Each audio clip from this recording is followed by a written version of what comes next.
कुछ कुछ राजनेता सेना के लिए हल्के फुल्के शब्द बोल दें, इससे मेरे देश की सेना डिमोरलाइज होगी। ये सपनों में कोई रहते तो निकल जाए।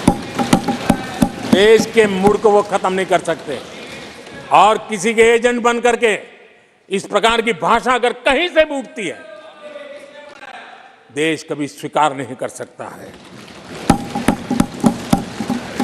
और जो खुलेआम देश में अलग देश बनाने की वकालत करते हैं,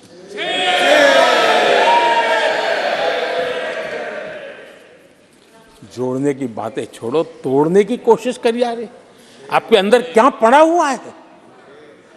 क्या इतने टुकड़े करके अभी भी आपके मन को समाधान नहीं हुआ है?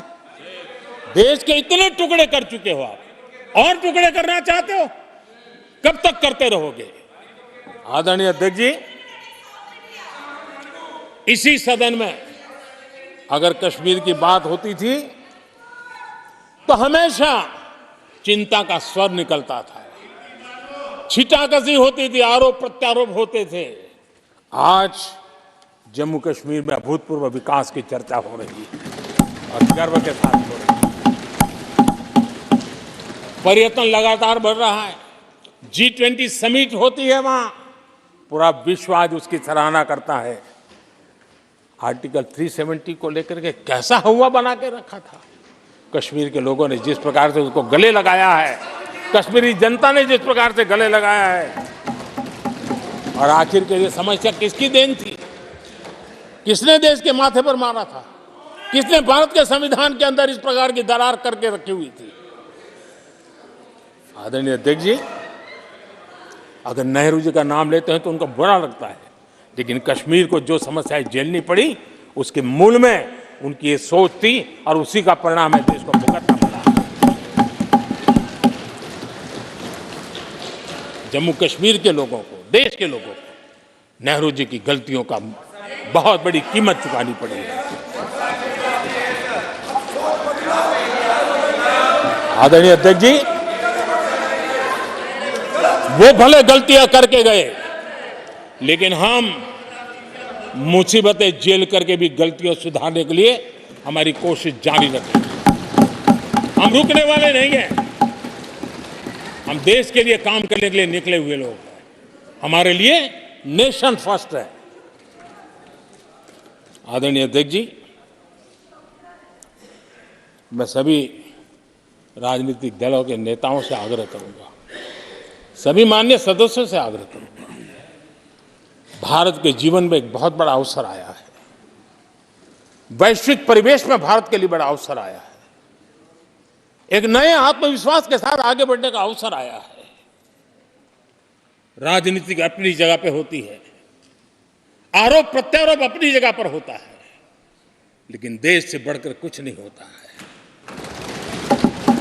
और इसलिए आइए मैं निमंत्रण देता हूं आपको, कंधे से कंधा मिलाकर के हम देश के निर्माण के लिए आगे बढ़े।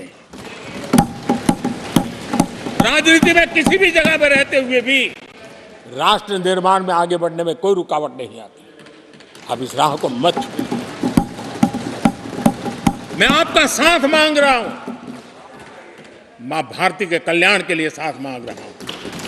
मैं विश्व के अंदर जो अवसर आया है उस अवसर को बुलाने के लिए आपका साथ मांगता हूं। मैं आपका सहयोग चाहता हूं 140 करोड़ देशवासियों की जिंदगी को और समृद्ध बनाने के लिए और सुखी बनाने के लिए। लेकिन अगर आप साथ नहीं दे सकते हैं और अगर आपका हाथ ईंटें फेंकने पर ही तुला हुआ है, तो आप लिख करके रखिए, आपकी हर ईंट को मैं विकसित भारत की नींव मजबूत करने के लिए लगाऊंगा। आपके हर पत्थर को मैं विकसित भारत के जो सपनों को लेकर के अब चले उसकी नींव मजबूत करने के लिए मैं लगाऊंगा और देश को हम उस समृद्धि की ओर लेके जाएंगे। जितने पत्थर उछाल लीजिए, आपका हर पत्थर भारत के समृद्ध, भारत के विकसित भारत के सपने को समृद्ध बनाने के लिए हर पत्थर को मैं काम में ले लूंगा। ये भी मैं आपको विश्वास दिलाता हूं। आदरणीय अध्यक्ष जी, मैं जानता हूं, साथियों की तकलीफें मैं जानता हूं, लेकिन वो जो कुछ भी बोलते हैं मैं दुखी नहीं होता और दुखी होना भी नहीं चाहिए, क्योंकि मैं जानता हूं ये नामदार है, हम कामदार हैं और हम कामदारों को तो नामदारों से सुनना ही पड़ता है। ये तो नामदार कुछ भी कहते रहें, कुछ भी कहने का उनको तो जन्मजात अधिकार मिले हुए हैं और हम कामदारों को सुनना होता है। हम सुनते भी रहेंगे और देश को सहजते भी रहेंगे, देश को आगे बढ़ाते रहेंगे। आदरणीय अध्यक्ष जी, आपने मुझे इस पवित्र सदन में आदरणीय राष्ट्रपति जी के उद्बोधन को समर्थन करने के लिए बोलने का अवसर दिया। मैं आदरणीय राष्ट्रपति जी के उद्बोधन को समर्थन देते हुए धन्यवाद प्रस्ताव पर आभार व्यक्त करते हुए मेरी वाणी को विराम देता हूं।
धन्यवाद प्रस्ताव पर श्रीमती अपूर्वा पोद्दार और एन के प्रेमचंद्रन ने अपने अपने संशोधन प्रस्तुत किए हैं।